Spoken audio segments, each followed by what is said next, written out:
بڑھ گئی ہے. یعنی ارے یہ تو چھوڑو مشینریاں ہیں، معصوم بچہ 1 سال کا بچہ ہو، 1 سال کا، آپ اس کو غصہ کریں تو آپ کے غصے کو، چہرے کو وہ سمجھ جاتا ہے، رونے لگ جاتا ہے. روتا ہے کہ نہیں روتا ہے؟ آپ اس سے پیار کرو اور اس سے خوشی کا اظہار کرو، وہ ہنسنے لگ جاتا ہے. وہ آپ کے چہرے کی فیلنگ کو سمجھ لیتا ہے. معصوم بچہ، چھوٹا 1 سال کا، 2-4 سال والا تو سمجھتا ہی سمجھتا ہے. دنیا کہاں پہنچ گئی ہے اندازہ لگائے خود. ملا؟ وہ حسن کے پاس ہوتا ہے. ہاں یہ شاہ فیصل کالونی، یہ دیکھو شاہ فیصل کالونی آ گئی. جی یہ اس میں پھاٹک، اور یہ پھاٹک آ گیا، یہ اس میں سڑک آ گئی، یہ مسجد ہے ہماری، یہ مسجد، یہ آ گئی مسجد ہماری. اوپر سے مسجد نظر آ رہی ہے، چھت پوری کہ کہاں پر ہے. اور یہ کیا ہے؟ یہ گراؤنڈ ہے. جو گراؤنڈ، یہ لو گراؤنڈ بھی آ گیا. یہ جو آپ کا گراؤنڈ ہے یہ بھی اس میں آ گیا. یعنی جہاں چاہو، جو چیز چاہو، ایک مکان بھی اس میں سے نکالنا چاہو کہ مکان کون سا ہے تو وہ بھی اس میں سے نکل آئے گا کہ یہ فلاں کا گھر یہ ہے. جب میری مسجد آ سکتی ہے اس میں تو یہ مسجد ہے. دیکھو یہ گلی ہے، یہ روڈ پورا، یہ روڈ ہے، یہ گلی ہے، گلی آ گئی. یہ باہر کی گلی آپ کی اس میں آ گئی. ہاں یہ سامنے کا روڈ آ گیا، یہ اس میں ہے. یہ تو عام لوگ آپ بھی معلوم کر سکتے ہیں. عام آدمی موبائل فون سے معلوم کر سکتا ہے کہ اس وقت فلاں کون سی جگہ پر ہے. گاڑی میں لگے ہوئے ہیں، گاڑی، کار میں آپ کے وہ لگی ہوئی ہے موبائل فون. آپ یہاں سے مکۃ المکرمہ جا رہے ہیں، مدینہ جا رہے ہیں، گاڑی آپ کو اندر سے دکھاتی ہے اس وقت آپ جو ہے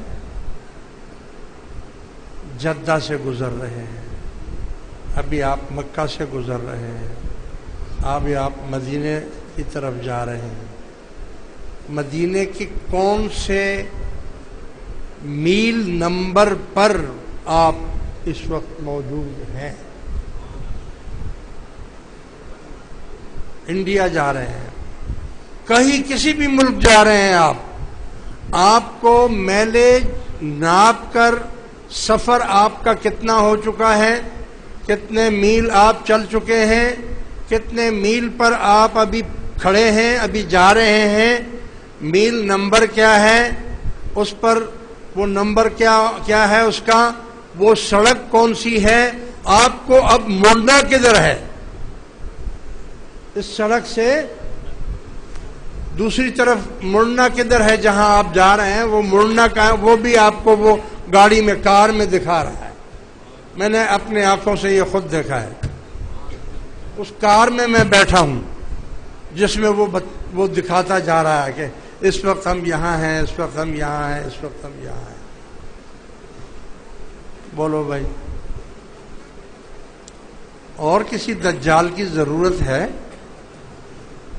اگر ہے تو وہ بھی آ جائے گا، وہ بھی آ جائے گا. دور کی بات تو نہیں ہے. میرے آقا نے جو فرمایا وہ اس میں تو کوئی کسی قسم کے شک اور شبہ کی تو بات ہی نہیں ہے. بہرحال عزیز دوستو، یہ تو قیامت کے اوپر. اور آخری بات وہ بتا دوں، وہ بچی نے جو پوچھا ہے کہ میں نے ابھی پہلے آپ کو تھوڑی دیر پہلے بتا دیا تھا کہ جو قرآن کریم کی کسی ایک سورت یا ایک آیت کا انکار کر دے اس کو کافر قرار دیا جاتا ہے. اور امت مسلمہ کا متفقہ فیصلہ ہے اور قرآن کا بھی متفقہ فیصلہ ہے کہ ما کان محمد ابا احد من رجالکم ولاکن رسول اللہ و خاتم النبیین، اللہ کے نبی جو ہیں یہ خاتم النبیین ہیں، ان کے بعد قیامت تک کوئی نبی نہیں آئے گا، اور وہ لوگ دوسرے نبی کو مانتے ہیں، وہ کہتے ہیں کہ دوسرا نبی بھی آ سکتا ہے، اس لیے ان کو کافر قرار دیا گیا۔ اور حدیثوں میں بھی یہ بات آئی ہے کہ لا نبی بعدی، میرے بعد کوئی نبی نہیں ہے، بلکہ حضور نے فرمایا اگر میرے بعد نبوت ہوتی تو حضرت عمر فاروق نبی ہوتے، لیکن چونکہ نبوت ختم ہو چکی ہے میرے اوپر، اس لیے اب یہ عمر نبی نہیں بن سکتا۔ اسی لیے حضور علیہ الصلوۃ والسلام کی پیشین گوئی کہ میرے بعد 30 کذاب جو ہیں وہ نبی پیدا ہوں گے۔ کچھ تو حضور کے ابو بکر صدیق کے زمانے میں ہی پیدا ہو گئے تھے، مسلمہ کذاب وغیرہ، وہ ان کو قتل کر دیا گیا تھا، اور اب یہ 30 پورے ہونے ہیں۔ 30 کا حضور نے عندیہ دیا ہے کہ یہ جھوٹے نبی ہوں گے، اور چونکہ مرزائی چاہے کلمہ پڑھ لے، کلمہ اگر ہندو پڑھ لے تو کیا ہو گیا کہ وہ کلمہ پڑھنے سے مسلمان تو نہیں ہو جائے گا، جب تک وہ دل سے اس کلمے کو تسلیم نہ کرے، اللہ اور اس کے قرآن کو اور اس کے رسول کو سچا نہ مانے، اس وقت تک وہ مسلمان نہیں ہو سکتا، اور ان کا جو عقیدہ ہے وہ عقیدہ غیر مسلموں کا ہے، اس لیے سرکاری طور پر ان کو غیر مسلم قرار دیا گیا ہے، اور وہ کافر ہی ہیں۔ ہمارا عقیدہ بھی یہی ہے کہ وہ کافر ہیں۔ عزیز دوستو، بات حضرت عمر فاروق کی چل رہی تھی، لیکن بیچ میں دوسری باتیں آ گئیں۔ حضرت عمر فاروق رضی اللہ تعالیٰ عنہ کی بڑی شان ہے، غیر مسلموں نے اس بات کو مانا ہے کہ اگر ایک عمر اور ہوتا تو دنیا میں کوئی اور مذہب ہی نہ ہوتا، صرف مسلمان ہی ہوتے۔ اتنی فتوحات آپ کے زمانے میں کی گئی ہے، اور آپ کا ولولہ، آپ کا ایک مرتبہ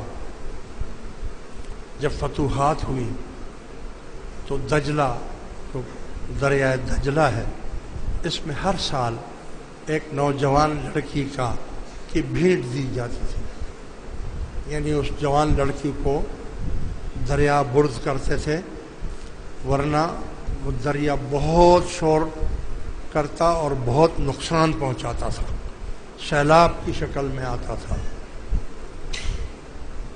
جب وہاں سال کا وہ دن آیا تو وہاں کے گورنر نے حضرت عمر فاروق رضی اللہ تعالیٰ عنہ کو لکھ کر بھیجا کہ اس طرح یہاں کے لوگ ہر سال ایک نوجوان لڑکی کی بھیٹ دیتے ہیں، اب یہ بھیٹ دینے والے ہیں، بتلائیے ہم کیا کریں۔ آپ نے ایک پرچے کے اوپر کچھ لکھا اور فرمایا کہ یہ پرچہ اس دریا میں ڈال دو اور لڑکی کو بھیٹ مت چڑھاؤ، واپس کر دو، اور آئندہ بھی کوئی دریا کو بھیٹ نہیں چڑھائے گا۔ آپ نے اس پر صرف یہ لکھا کہ اے دریائے دجلہ، اگر تو اللہ کے حکم سے بہہ رہا ہے تو آرام سے بہتے رہو، اور اگر تو اپنے حکم سے بہہ رہا ہے تو جو مرضی آئے کر لو۔ جب وہ پرچہ ڈال دیا تو دریا خاموش ہو گیا، اور اس کے بعد سے وہ رسم ختم ہو گئی۔ کیا کیا حضرت عمر فاروق کی جو فضیلتیں ہیں اس کے بیان کرنے کا ٹائم نہیں ہے۔ آپ کا عدل، آپ کا انصاف۔ ایک چھوٹی سی مثال اور دیتا ہوں۔ ایک مرتبہ ایک عورت نے آ کر شکایت کی، وہ تیل نکال رہی تھی شیشی سے، اور وہ شیشی نیچے گر گئی، گر کر وہ شیشی ٹوٹ گئی۔ جو تیل تھا وہ تیل تو زمین نے جذب کر لیا۔ وہ آئی حضرت عمر فاروق کے پاس اور فرمایا کہ اے خلیفہ وقت، زمین نے میرے ساتھ ظلم کیا ہے، میرے شیشے جو شیشی تھی تیل کی وہ ٹوٹ گئی اور زمین نے میرا وہ تیل چوس لیا. مجھے زمین سے تیل لے کر دو واپس.